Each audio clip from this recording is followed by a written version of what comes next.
Los orígenes del conductismo. John Bruadus Watson. Bien. El señor Watson tiene por mérito que fue psicólogo, no psicólogo. Entonces, él ya con esa categoría, digamos, propone un modelo de psicología que es el conductismo. Pero veamos, a ver. Ahí está. No, ya venía desde mucho más antes el pensamiento, digamos, conductista, ¿no? Según Kasdin, perdón, Watson catalizó ese pensamiento que ya venía desde los tiempos de William James y que fue desarrollado en la Universidad de Chicago por autores como John Dewey, muy importante, o James Angel, que fue el supervisor de Watson, ¿no? El que, digamos, su tutor de tesis, alguna cosa así. Bien, entonces, en realidad, como que ya habían antecedentes muy importantes del conductismo. Fíjense que Pavlov no hablaba del conductismo, pero su pensamiento, su manera de actuar totalmente positivista, es un importante antecedente y lo que es más, sus investigaciones fueron determinantes, digamos, para tanto Watson, Guthrie e importantes conductistas. O Thorndike, que tampoco decía de sí mismo que era conductista, ¿no es cierto?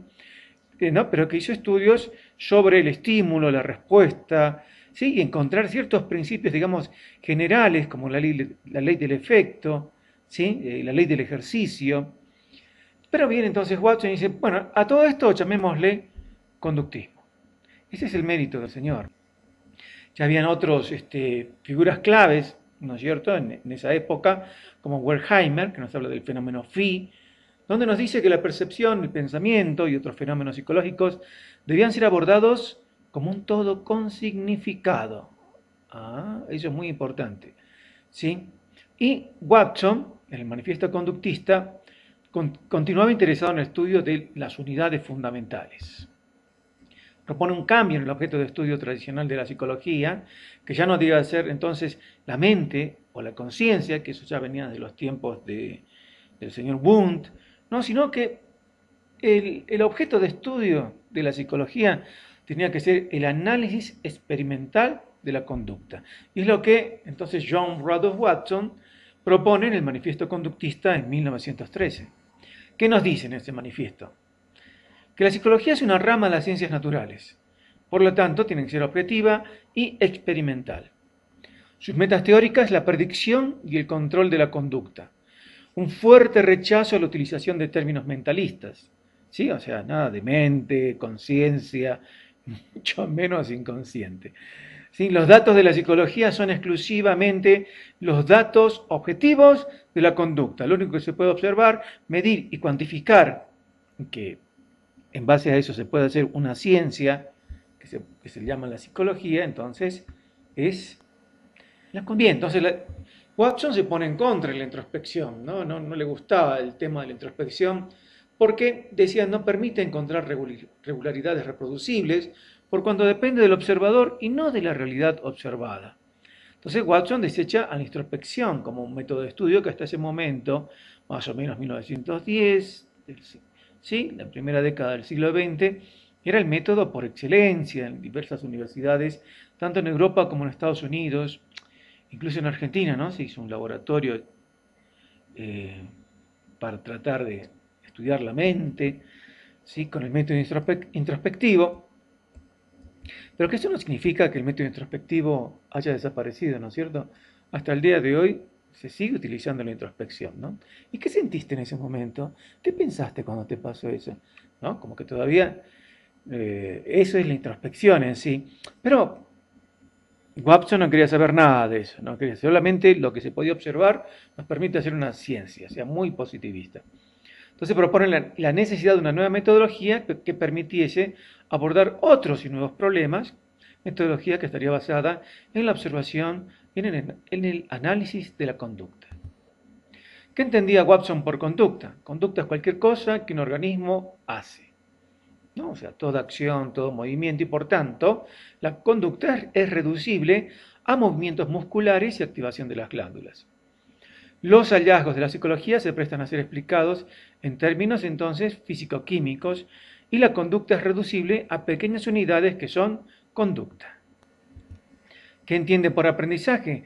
Lo que el organismo aprende son relaciones entre estímulos y respuestas. ¿Sí? También toma en cuenta los principios asociacionistas de frecuencia y novedad que darían cuenta del aprendizaje. ¿No? Si la frecuencia de una asociación, ¿sí?, y novedad son los que dan cuenta del aprendizaje para él.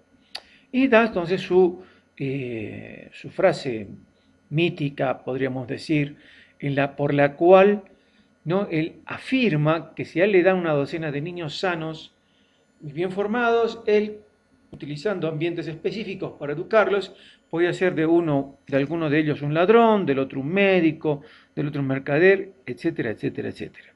¿Sí? A través justamente del manejo de las contingencias del medio ambiente. Ese era el pensamiento de Watson. Que bueno, hasta el día de hoy se sigue debatiendo si será esto posible, ¿no?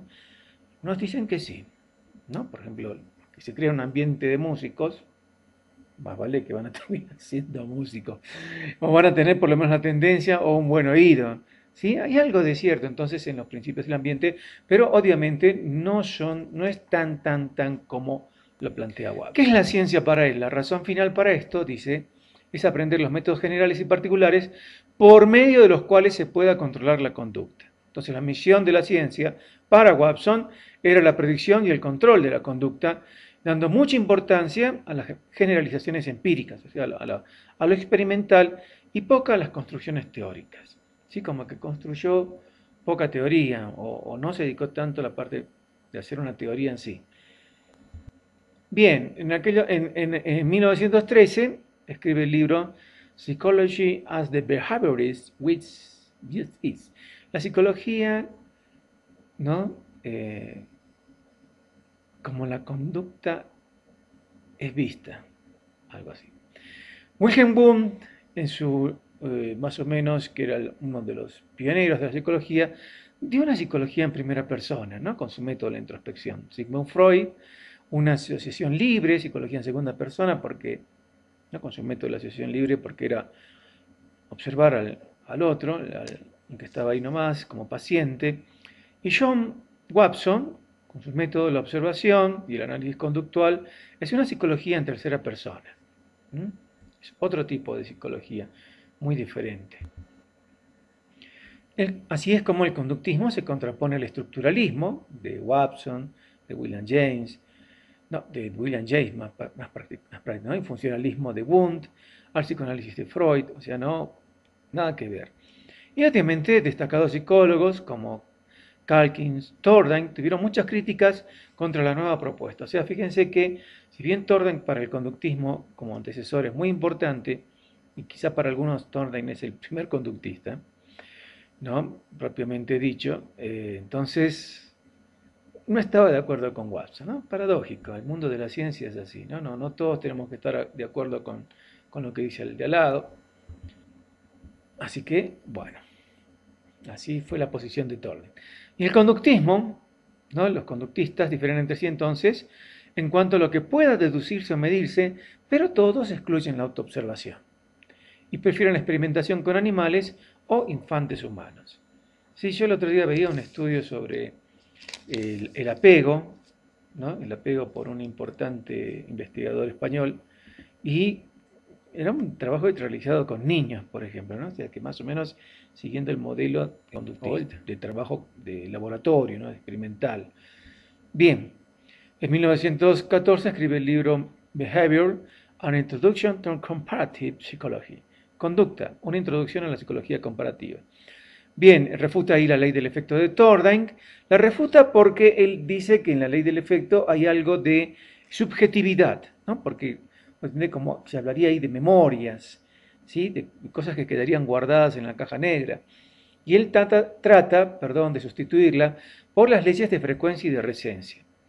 En 1907 trabajaba él con laberintos de rata y atribuye gran importancia a los estímulos kinestésicos, considerando la kinestesia como integradora del lenguaje animal, ¿no?, el movimiento como algo integrador de la forma en que se comporta un animalito y del lenguaje animal también. El reflejo condicionado de Pavlov le sirvió de mucho, fue paradigmático para él, ¿sí?, paradigmáticamente útil para explicar el aprendizaje. En 1919 escribe Psychology from the Standpoint of a Behaviorist, ¿no? La psicología desde un punto de vista de un conductista.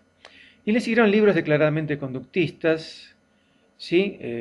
Por otros autores como el General Psychology and in Terms of Behavior de Guthrie y Smith, ¿no? La psicología general en términos de conducta. Bien, entonces fue un precursor, ¿no? Y Guthrie, que bueno, fue uno de sus, digamos, lectores, ¿no? Y que como que sirvió de fuente. Decíamos esto, ¿no? Y tenemos después el controversial experimento con el pequeño Albert, ¿no? Watson pasa la historia de la psicología junto a Rosalie Reiner por demostrar sus teorías acerca del condicionamiento y la reacción de miedo en un niño de 11 meses de edad, ¿sí? Donde pretendía demostrar los principios de condicionamiento clásico de Pavlov en la reacción de miedo de un niño ante una rata blanca. O sea, él se anima a hacer este experimento que hoy en día no sé, lo meterían preso a Watson por hacer esto, ¿no es cierto? Y lo echarían de todas las universidades. Y bueno, fue un experimento muy controversial, obviamente, ¿no? ¿Sí? El objetivo del experimento era si se podía condicionar a un niño para que tema un animal que aparece simultáneamente con un ruido fuerte. Eso era, había un ruido fuerte. Se ponían al niño sentado, le muestran delante de él un conejito que él no le tenía ningún miedo, y cuando se lo mostraban atrás hacían un ruido fuerte. ¿Sí? Detrás de él, no es que le pegaban al chico, por favor. Al niño no lo pegaban, no era tan animal Watson, pero igual el experimento es totalmente hasta repudiable, diría, ¿no? Y le tenían, de esa forma condicionaron al niño para que le tuviera miedo cada vez que aparecía un animalito peludo o un conejito.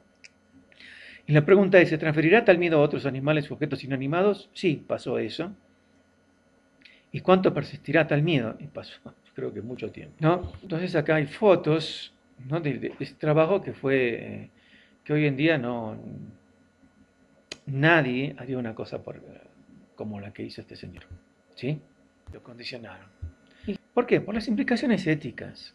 Sí, no se puede hacerle eso a un niño, que generarle miedo, crearle miedo, temor, ¿no? Entonces, por eso es cuestionable este trabajo. Entonces, el experimento con el pequeño Albert abrió el debate sobre la ética a la hora de experimentar con seres humanos, contribuyendo al establecimiento de límites para este tipo de experimentos. Bueno, ese es el premio consuelo, ¿no? Contribuyendo al establecimiento de límites para este tipo de experimentos. Porque realmente no debían haberse hecho esto, no debían. O sea, está bien que era 1920, como les dije en clases, ¿no? Pero él era un hombre de universidad, un hombre adulto, ¿no? Debió haberse dado cuenta, pienso yo. Pero bueno, a partir de ahí se abre el debate, ¿no es cierto? Y hoy en día totalmente prohibido hacer este tipo de experimentos con niños.